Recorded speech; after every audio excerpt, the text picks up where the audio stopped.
to to market our special economic zone and project Nigeria as an investment destination, and how we as a special economic zone can play a role to facilitate new investors to come and set up their businesses, whether it is on the logistics front, whether it is on the manufacturing side. Those kind of investments we are looking for. And because Lagos Free Zone is deeply integrated with Lekki Deep Sea Port, that really helps because that solves the biggest problem of logistics. And then the free zone also comes with embedded with power and all other infrastructure like land, buildings, warehouses. So that really helps anybody who wants to start business in Nigeria. How much billions of dollars of investment are we talking about here? So we are talking about close to $2 billion of investment, out of which $1.2 billion is in the port. The $800 million has gone behind the special economic zone, and it's fully operational currently.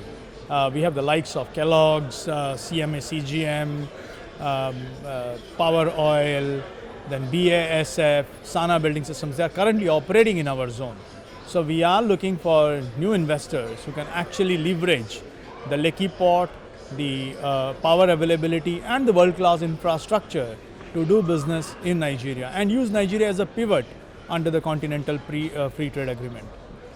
When you come to big conferences like this, you're looking for investors, but I'm sure you're also listening in to some of the sessions in terms of creating new paths for Africa's economic recovery. What role do you think special economic zones such as the Lagos Free Zone play in leapfrogging Africa's manufacturing industrial hub for the continent, looking at Nigeria of a country about 200 million people and very young population? So one of the key themes which has emerged in the discussions around economic sovereignty has been the dependence on other countries for the supply chains.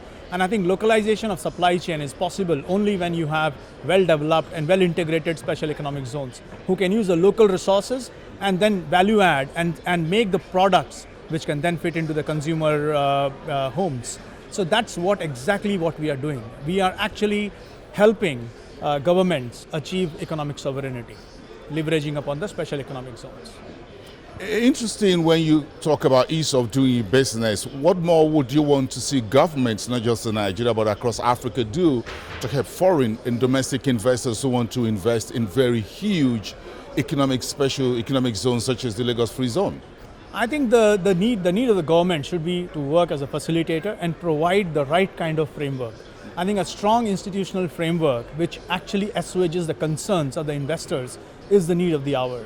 And apart from that, the external infrastructure like the roads and railways and some of the other things, security in particular. So those are the things I think the government has to ensure and address the investor concerns around.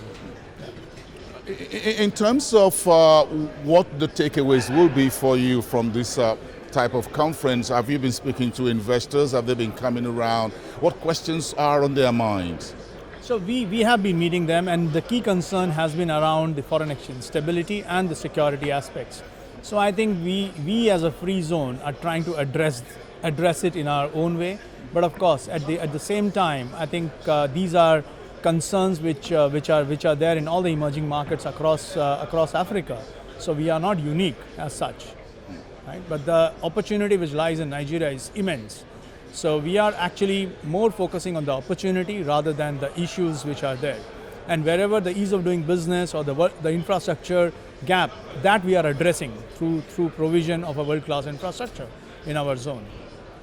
Tell me about the bigger conglomerate, the group behind the Lagos Free Zone. Okay, so very interesting. So Tolaram is the Singapore headquartered group, and we are the largest consumer goods player in Nigeria. And we have also the infrastructure vertical under which the Lagos Free Zone falls in. And Lekki Port originally was anchored by Tolaram, and then we got other partners, the China Harbour, Nigeria Ports Authority, which represents the federal government of Nigeria interest, and Lagos state government.